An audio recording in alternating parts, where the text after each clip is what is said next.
신기술 동향 고급편에 대해서 알아보겠습니다. 앞에 있는 부분보다는 이 부분은 좀 나중에 나온 기술이다 보니까 내용들 자체가 이 신기술 동향에 더 걸맞는 내용들이 많이 있습니다. 자, 대표적인 부분들을 이제 살펴보도록 하겠습니다. 액세스 그리드라고 되어 있죠. 이 액세스 그리드는 이제 앞에서 설명을 좀 했는데, 이 컴퓨팅 그리드, 그 다음에 데이터 그리드 이 두 개하고 비견이 됩니다. 이 옆에 보시면 이제 컴퓨팅 그리드는 그 IT 자원들이 네트워크상에서 이렇게 흩어져 있을 때 걔들을 하나의 형태로 묶어서 사용할 수 있도록 해주는 게 컴퓨팅 그리드고요. 그 다음에 마찬가지로 그 네트워크상에 퍼져 있는 이제 그 데이터들, 데이터나 데이터 스토리지를 상호 공유할 수 있도록 해주는 게 이제 데이터 그리드가 되는데, 이거와 조금 다르게 이런 그리드 서비스를 이용해서 사람들 간의 화상 회의라든지 또는 협업이라든지 이제 그런 부분들을 지원을 해줍니다. 그러다 보니까 다중 채널 서비스, 비디오 수신, 오디오 송수신, 화면 공유 송수신 이런 기능들을 액세스 그리드에서 제공을 해주고 있습니다. 자, alljoin이라는 게 있습니다. alljoin은 이 인터넷 그 사물 인터넷 있죠. IoT라고 하는 그 사물 인터넷에 대한 연합체가 이 올신 얼라이언스라는 게 있습니다. 올신 얼라이언스에서 특정한 사물 인터넷의 하드웨어에 의존하지 않고 이 사물 인터넷을 구축할 수 있는 이제 표준으로 제시한 겁니다. 그래서 오픈 소스 기반의 플랫폼이다. 이제 누구든지 소스를 가져다가 확장하고 활용할 수 있다라고 이렇게 되어 있고요. 그래서 이 올조인에 의해서 연결되어 있는 사물 인터넷 기기들끼리는 직접 P2P 통신이 가능하다고 되어 있습니다. 자, AMI라고 되어 있죠. Ambient Intelligence라고 되어 있습니다. 이제 유럽 연합 EU에서 추진하고 있는 유비쿼터스 컴퓨팅을 Ambient Intelligence라고 이야기를 하죠. 그래서 이 사람이 살고 있는 모든 환경 속에서 이 컴퓨터와 여러 가지 사물들이 이제 분산되어 있어서 결국은 사람을 중심으로 봤을 때는 모든 것이 하나에 둘러싸고 있는 환경이 되는 거죠. 그래서 이 모든 이 사물과 환경 가운데서 이 센서와 소프트웨어 네트워크를 소프트웨어를 이제 내장하고 연동시켜서 인간 중심적인 어떤 사회복지를 추구하는 게 바로 AMI, Ambient Intelligence가 됩니다. 자, 안드로이드 웨어라는 게 있습니다. 안드로이드 웨어. 그래서 이 웨어라는 게 주로 이제 소프트웨어의 한 부분으로 보시면 되는데, 안드로이드 운영체제인데 주로 이제 스마트워치라든지 그 웨어러블 컴퓨터들이 잘 동작할 수 있도록 만들어진 이 구글사의 그 운영체제, 안드로이드 운영체제를 안드로이드 웨어라고 합니다. 보통 스마트폰하고 연결될 때에는 와이파이나 블루투스 통신 방식을 이용을 합니다. 자, APPC라는 게 있습니다. Advanced Program to Program Communication. 이제 프로그램 대 프로그램의 통신에 관한 이제 프로토콜인데요. 그래서 컴퓨터 프로그램들끼리 네트워크를 통해서 통신할 때 사용할 수 있도록 한 그런 이제 프로토콜이 APPC가 되겠습니다. 주로 이 부분은 이제 그 네트워크의 모델 OSI 7레이에 의하면 맨 꼭대기인 응용계층에 위치해 있게 되고요. IBM의 시스템 네트워크 구조 SNA의 한 파트로서 개발이 된 게 APPC가 되겠습니다.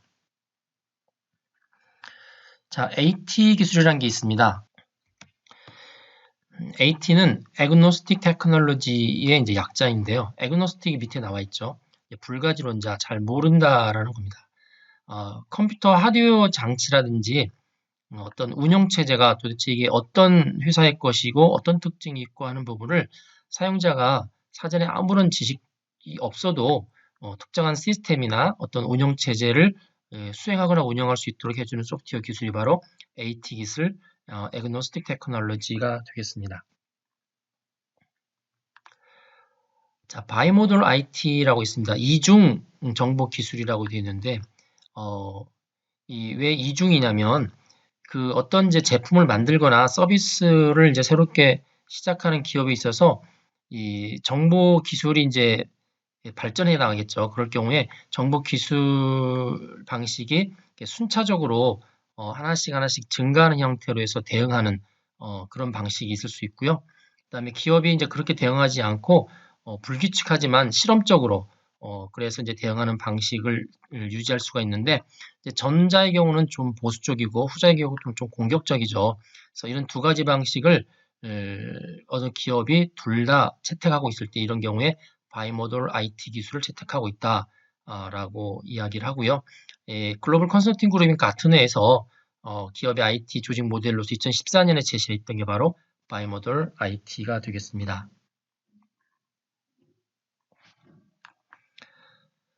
자, 코앱이라는 게 있습니다. Constrained, 어느 정도 제한이 된 Application Protocol의 약자죠. 코앱. 여기 이제 REST라는 프로토콜이 나오는데 이 REST 기반의 경량 메시지 전송 규약이다라고 되어 있죠. 그래서 이 REST라는 게 이제 자원을 발견하는 거나 아니면 여러 곳에 메시지를 뿌리는 멀티캐스팅이나 또는 비동기 처리 요청 응답 이런 기능을 지원해주는 그런 프로토콜이고요. 메시지가 굉장히 작아서 기존의 HTTP하고도 쉽게 변환되고 연동될 수 있는 게 REST입니다. 그래서 이 REST 기반으로 아주 가벼운 메시지 전송 규약을 코앱이라고 하고 주로 사물 인터넷이나 이런 데에서 그 대역폭이 풍부하지 않고 제한되어 있을 때 많이 사용하는 게 바로 코앱이 되겠습니다. 자, 컨텐츠 이퀄 액세스, 컨텐츠 동등 접근이라고 되어 있죠. 이거는 이제 콘텐츠 이용자가 어느 장치를 사용하느냐, 어느 플랫폼을 사용하느냐에 따라서 이 콘텐츠를 접근할 때 차별화를 받을 수가 있는데 그런 것을 없도록 한 권리를 바로 이 콘텐츠 동등 접근이라고 하고요. 이 콘텐츠 이용자들에게 있어서 자유로운 선택권 보장을 위해서 미국에서 시행하고 있는 이제 그런 제도라고 보시면 됩니다.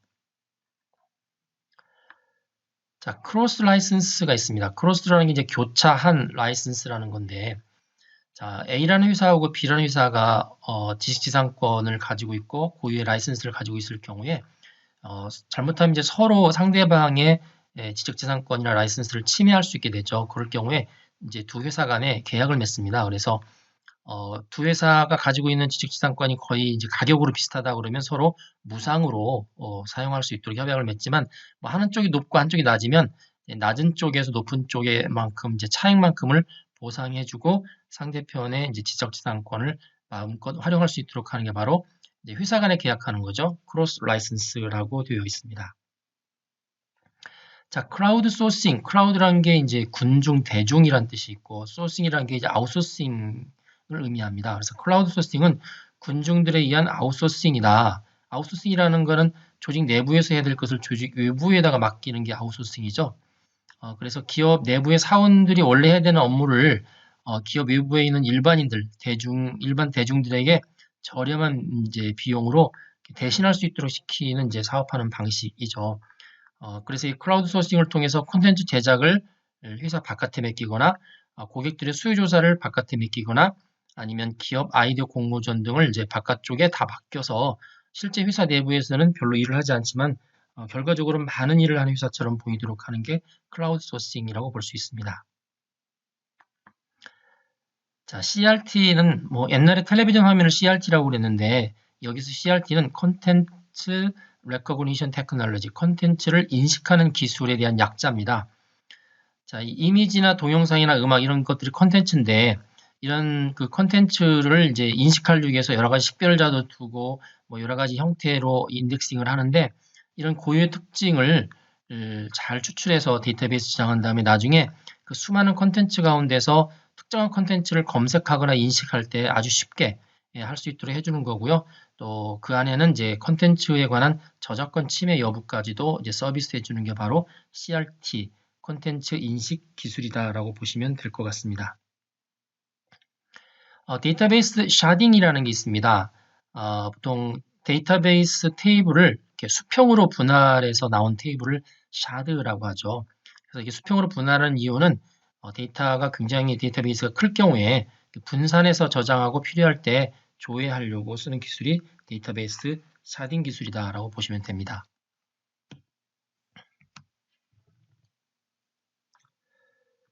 자, DOI, Digital Object Identifier, 디지털 객체 식별자의 약자입니다.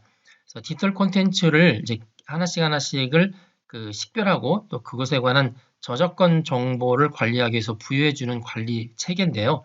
미국 출판협회에서 만든 겁니다.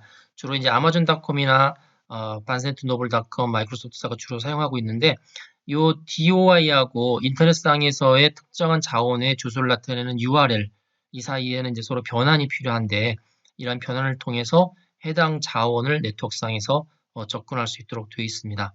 그래서 이 DOI는 주로 이북 같은 데서 주로 사용하고 있고 우리나라에서는 과거에 DCI라는 이름으로 사용하다가 추후에는 UCI라는 이름으로 다시 사용을 하고 있습니다. 자, EB는 엑사바이트의 약자입니다. 보통 기가바이트, 테라바이트 그런 이제 메모리 스토리지의 용량을 의미하는 건데요.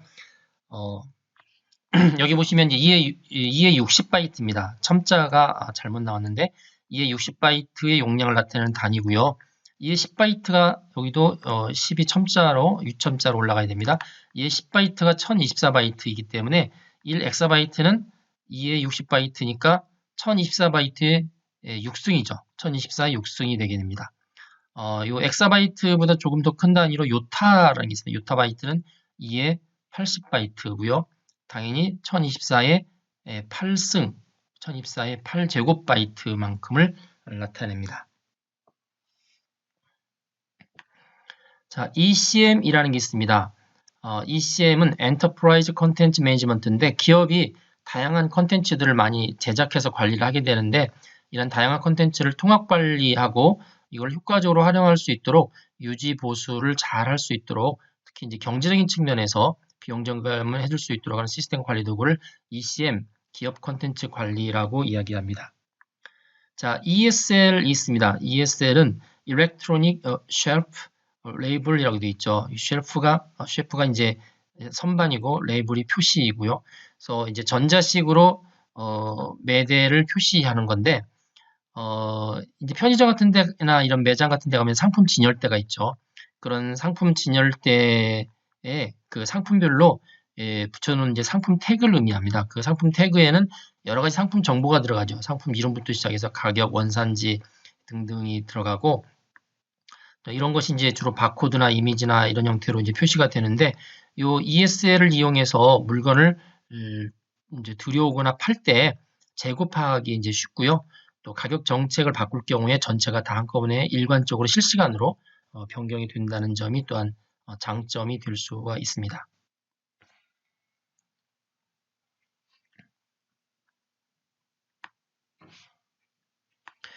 자, 지오펜스라고 되어 있어요. 펜스가 울타리죠. 지오라는 게 지오그래픽 이런 뜻입니다. 그래서 지리적으로 울타리를 이제 쳐준다라는 건데요. 유치 기반 서비스를 이용해서 어플리케이션 내에서 지리적으로 특정한 영역에 대한 가상의 울타리 이렇게 쳐서 그 울타리 안에서 어떤 어플리케이션이 동작하고 그 영역을 벗어나면 경고를 한다든지 아니면 제한을 둔다든지 하는 건데 이렇게 이제 가상의 울타리를 두도록 한 API를 지오펜싱이라고 부르고 예를 들면 치매 환자가 어느 영역에서만 움직일 수 있도록 활동 영역을 정해주게 되면 그 영역을 벗어날 경우에 이 지오펜스를 벗어날 경우에 경고가 다른 곳에 간다든지 그 환자의 위치를 알려준다든지 하는 그런 서비스를 추가적인 서비스를 해주게 됩니다. 자, 인터넷 싱귤레러티라는 게 있습니다. 특이점이라고 번역하죠. 이 싱귤레러티는 인터넷에도 쓰지만 많은 첨단 기술에서 많이 씁니다. 그래서 사용자들, 이제 개발자나 이런 사용자에 의해서 기술이 점점 발전을 하는데 어느 특별한 지점이 되면 기술이 너무 발전해서 인간이 그 발전하는 속도를 따라잡을 수 없는 그런 시점이 오게 되는데 그거를 싱귤레러티라고 합니다. 특이점이라고 그러고요. 이 싱귤레리티를 지나게 되면 이제 기술은 스스로 발전해 나가게 되고 그거에 의해서 현실 세계하고 사이버 공간이 이제 구분도 없어지게 되고요. 나중에는 이제 사회 자체가 잘못하면 인간이 컨트롤할 수 없는 상황까지도 올 거라는 우려를 이제 지켜야 했던 부분들이 바로 이 싱귤레리티라는 그런 이론이 되겠습니다.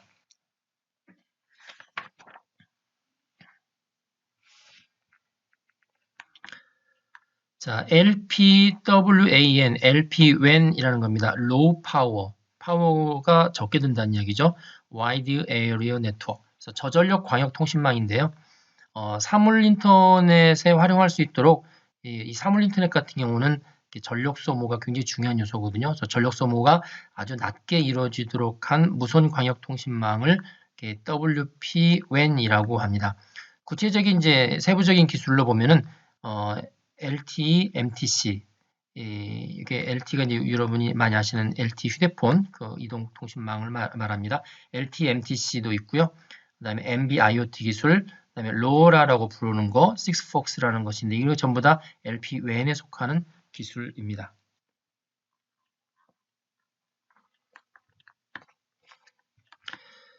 자, 메칼프의 법칙이라는 게 있습니다. 이 로버트 메칼프는 3콤이라는 미국 아주 큰 기업의 창시자인데 이 사람이 이제 네트워크에 관한 어떤 그 공식을 하나 만들었어요. 그래서 어떤 특정한 네트워크의 가치는 그 네트워크를 이용하는 사람 수에 제곱비례한다라는 거죠. 그러니까 10명이 이용하는 네트워크하고 100명이 이용하는 네트워크는 가치가 10배 차이가 있는 게 아니라 제곱비례니까 10의 제곱인 100배만큼의 차이가 있다. 이게 메칼프의 법칙이 되겠습니다.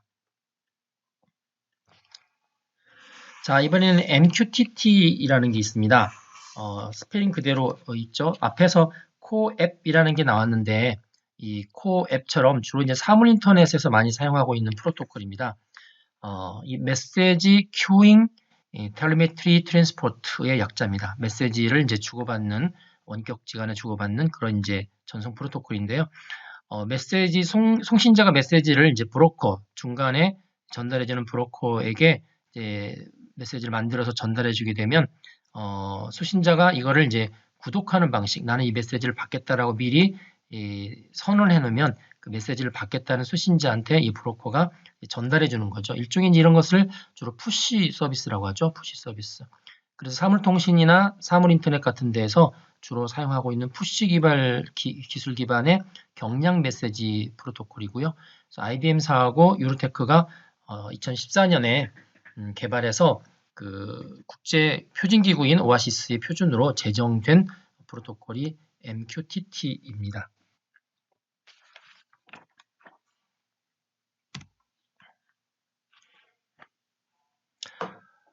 ONS라는 게 있습니다. Object Name Service, 객체명 서비스라고 번역을 하는데 그 RFID 코드 이게 이제 기초편에 나왔던 용어인데요. 이렇게 비접촉식으로 인식이 되는 전자 코드죠. 바코드보다 훨씬 더 진전된 코드가 RFID 코드라고 그랬죠.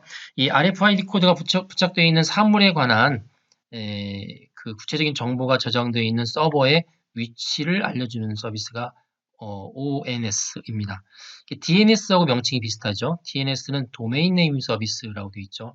그래서 인터넷상에서 어떤 인터넷 호스트 서버의 도메인 이름을 해당 IP 주소로 바꿔주는 게 이 DNS인데 이것도 이제 약간 유사한 형태입니다. 그래서 RFID 코드가 있는 사물에 관한 구체적인 정보가 저장되어 있는 그런 서버 위치를 알려주는 게 바로 ONS고 얘도 질의하고 응답하는 형태로 구성이 되어 있습니다.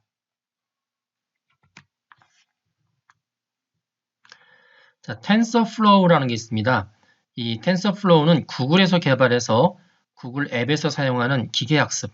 요즘 이제 인공지능 이야기하면서 머신러닝 이야기하죠.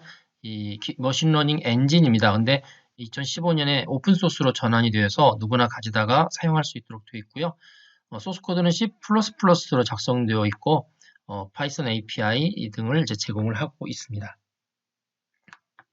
자, TVOD입니다. 원래 이제 VOD라는 게 있죠. VOD라는 게 비디오 온 디맨드. 자기가 필요한 때 비디오를 볼 수 있도록 하는 게 VOD인데 그 앞에 트랜잭셔널이라는 말이 붙었습니다. 건당 요금제 주문형 비디오라고 되어 있죠.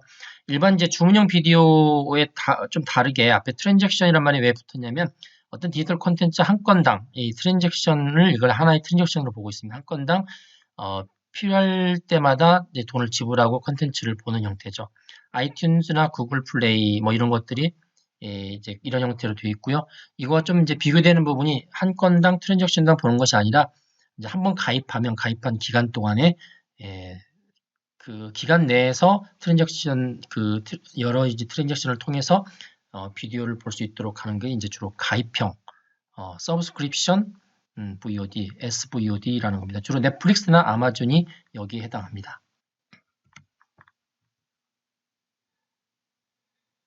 자, UAS라는 게 있습니다. Unnamed Aerial System. 그래서 unmanned죠. Unmanned Aerial System. 사람이 없는 항공 시스템이죠. 보통 이제 무인 항공기입니다. 무인 항공기. 무인 항공기와 또 이것을 운영하기 위해 필요한 여러 가지 시스템 전체를 이루는 말이 UAS고요. 무인 항공기는 UAV, vehicle, 그래서 UAV를 쓰고 있죠. 그래서 무인 항공기도 이제 운항 도중에 다른 항공기하고 충돌을 기피하기 위해서 보통 감지 후 회피 시스템이라고 해서 Sense and Avoid, SAA라는 Sense and Avoid를 장착하고 있습니다.